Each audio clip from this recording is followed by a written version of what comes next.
Hey folks, Dr. Rob Jones here with my good friend Lisa the Beast Allen. So again, watching our previous videos, we took her from lots of pain and very little function to no pain and really good function. So please don't jump right into this video. I want you to watch the previous one, especially if you're coming off of back pain, okay?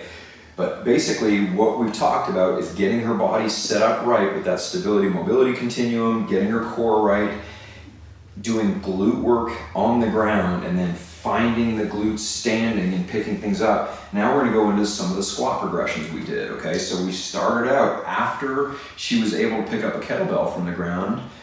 Basically, I said, well, what's your next goal? Because she said to me, I have not been able to pick anything up off the ground for several years. It freaks me out. We did the kettlebell, no problem. And I said, well, what else do you want to do? And she said, well, I want to squat. And I said, okay, well, let's learn how to squat. And I always teach my patients how to squat with a foam roller or a mace bell first. So we're going to go through this progression first, okay? Now, this is a mace bell. You can do it with a foam roller if you want.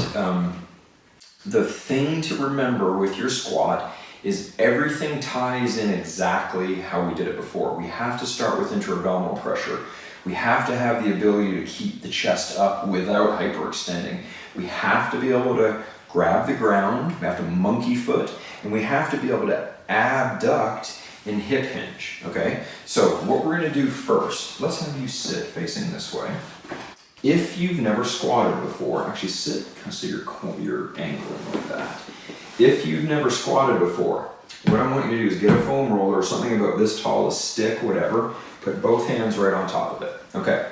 Now, if Lisa were to stand straight up here, okay, momentum is gonna basically push her back in this direction. It's gonna be very inefficient, especially if she's gonna do what we call a goblet squat where the weight's in front of her.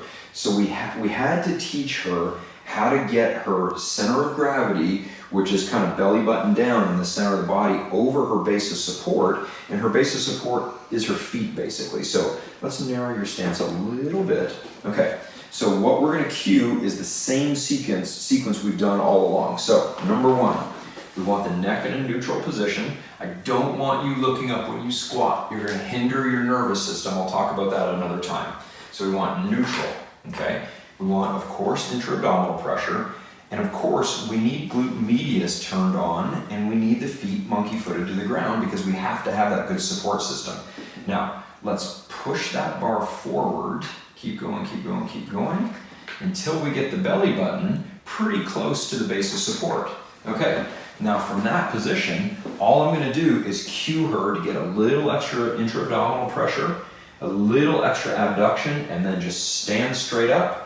And you'll see naturally her hips come through and the bar comes back to her. She just did a perfect squat. And you can do that at home too with, again, a piece of stick, or if you have a mace bell or a foam roller, okay? Now let's reverse it. Let's start pushing the hips back, making sure we have intra-abdominal pressure, knees to the side, push the mace bell away, sit down. Perfectly safe. Let's do this one more time. So intra-abdominal pressure first. We push it away so the belly button is over the base of support. Hips come through. Well, the glute medius was turned on with the knees out to the side. Now we reverse it. Sit back with the hips, knees to the side, intra-abdominal pressure. Perfect squat. Okay. Lisa's an ex-athlete, so she picks up things really quickly. So really within our first session, we were squatting with weight, okay? She can do a lot more than this. This is only a 20-pounder, but we started, believe it or not, with 20 pounds. She said, I can't do that. And I said, yes, you can.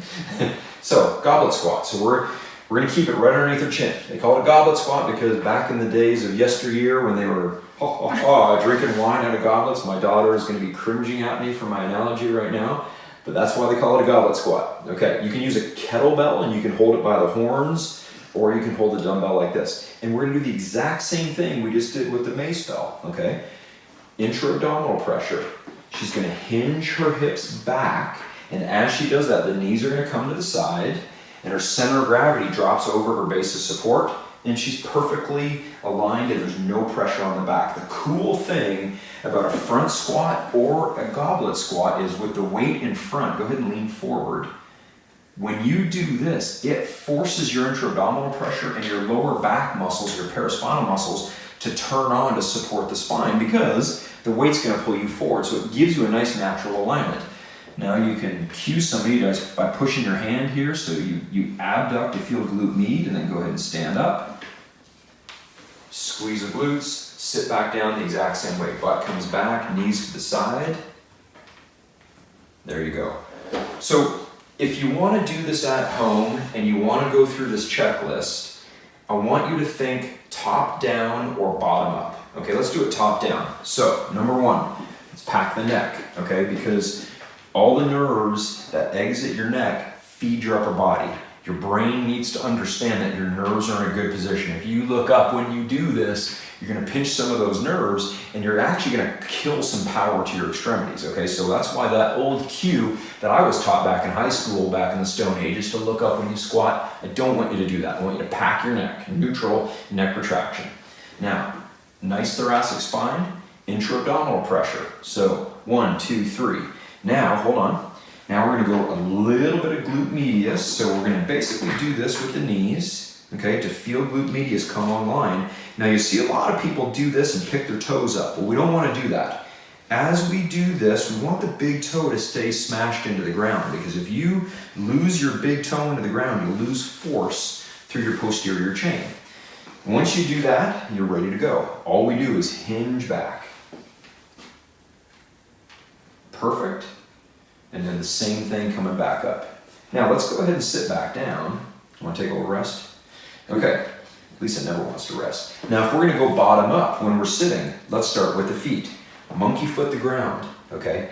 Big toe into the ground. You can see what Lisa did there. We're gonna abduct to feel glute med come online, okay? Now we're gonna go intra-abdominal pressure. We're gonna pack the neck, and let's lean forward so that belly button gets over the base of support, and we're gonna stand up, and momentum just pops you right up. And when you do it right, you'll literally feel like you're just popping up. It's amazing. That's the beauty of it, is even when you get heavier, with weight pushing you downward, if you understand how to use the system, this is how powerlifters can lift hundreds of pounds, is when you use the system properly. It's like drawing a bow back, okay? You're pulling it, you're creating elastic energy, elastic energy, elastic energy, and then boom, you just bounce right up out of it. Okay, let's talk about one more thing with the foot. Can you take your shoes off for a second?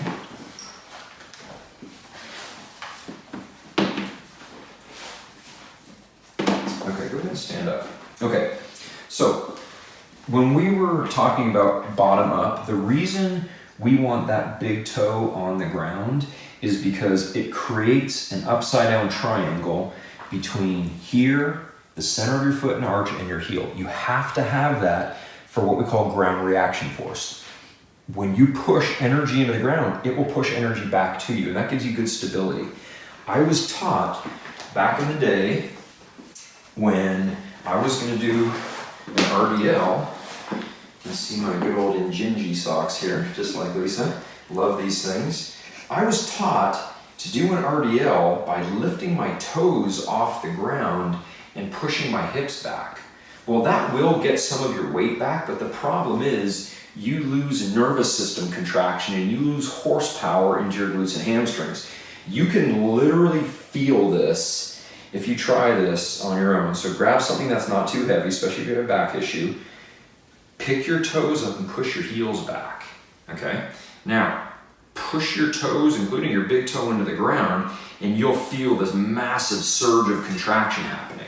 And you can decide which one you want to do. All I know is when I do an RDL, my toes are on the ground because I can feel every single thing contract and it pulls me right up. Go ahead and try that.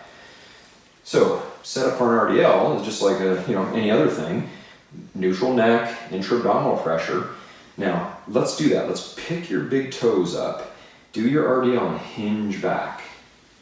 So this is safe to do, it's just not optimal. Okay, now let's do one more time. Now hinge down, pick your toes up for a second.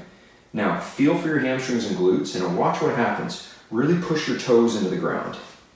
Feel everything just surge on, now you drive up from there. So that's what we call using your nervous system and using elastic energy to be efficient. Because why would I dangle forward with all this weight or do a squat with my toes up and have all this weight and not be in as ideal position as I can be?